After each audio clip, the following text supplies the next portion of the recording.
Right, it's time for one more stable cocks. There it is. That's it. KG? Why is my... Okay.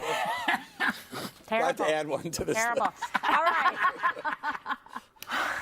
Army and Navy students come together to sing powerful rendition of the national anthem, and this was at the Army-Navy game on Saturday. The students from both branches came together with this amazing rendition of Star Spangled Banner. You have to listen.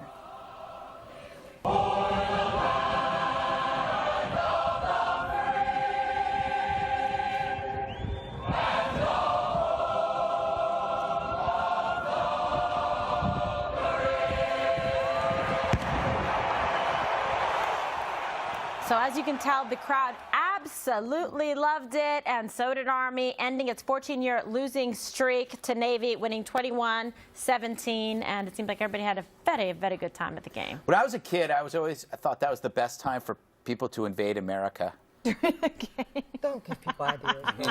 Because that's where all our Army and Navy is. First, you ruined my block. Now my they do have to keep that very secure. Yes. That's all of our young men and women. Yeah. And it was nice to see the president-elect there with Army and Navy side. That was good. Good. Dana? Well, I learned about a new tradition, a Christmas tradition. You know, always looking to add some. This is from Iceland, and I really liked it. They have this tradition of giving books on Christmas Eve, and then you stay up all night reading the book.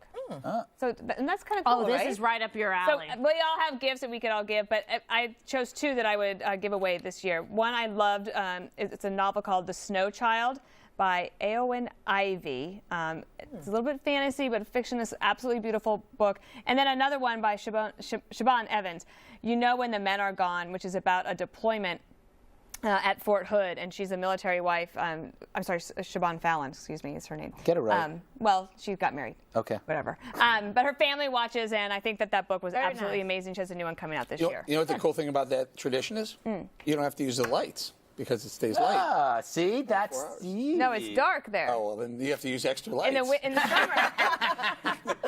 Can you tell Yeah, we're which not one? trusted to do the weather around here? Okay. I love it. All right. Let's do this, okay? What? Greg's fashion news. Oh, please. Yeah, I think it's been around. We just never do it. Oh, you know, okay, so this is in Japan right now at Matsu Vogel Park. They had Penguin Fashion Week. Let's take a look at this. These penguins are a part of the new Santa Fashion Week. They're dressed as Santa Claus. A lot of people wonder how do these penguins stay so skinny? And it's because they eat a lot of fish, then they throw it up. Because after all, they are fashion models.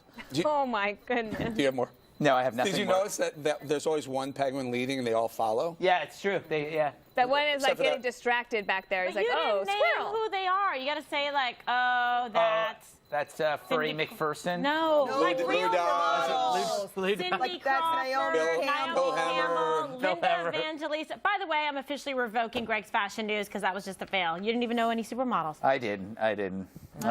Still hung up on stable But you cocks. sure know fashion. All right. Write it down again. Eric. I added one more. First, before we do my one more thing very quickly, wish a congratulations to John Roberts, Fox News' brand new chief White House correspondent.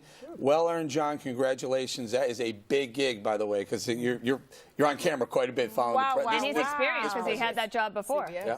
Oh, Good job, John. fantastic. He's a great guy. I'm glad So to for have my one more thing, very quickly, over the weekend, Louisiana put in the final numbers for the final Senate seat in America. John Kennedy defeated Foster Campbell. That puts a Republican there. Balance of power goes to 52-48.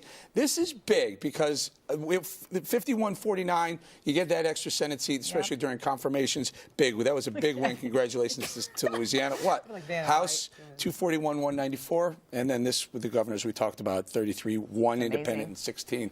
The balance of power is clearly leaning right. By the way, bye-bye about the Wisconsin recount because Trump picked up 162 more votes. That worked out well for you people. Yeah. How much money per vote did that cost? Seriously. All right, Ebony. Okay, so as I've said several times now, I just came back from a truly life-changing week in Israel and really toured the entire country.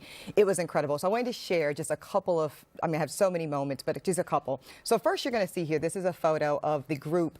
And I went with the American Israel Education Foundation. It's the educational branch of AIPAC. And as you see, we just casually ran into Prime Minister Benjamin Netanyahu. And that was awesome. And we were able to speak to many people at the casino. Here you go. In the spirit of keeping it fair and balanced, we're meeting with Dr. Saeed Erekat, and he is actually the chief negotiator for the Palestinian Authority. So we actually went into Kamala and were able to speak with him. It was incredible. Nice. Get his take.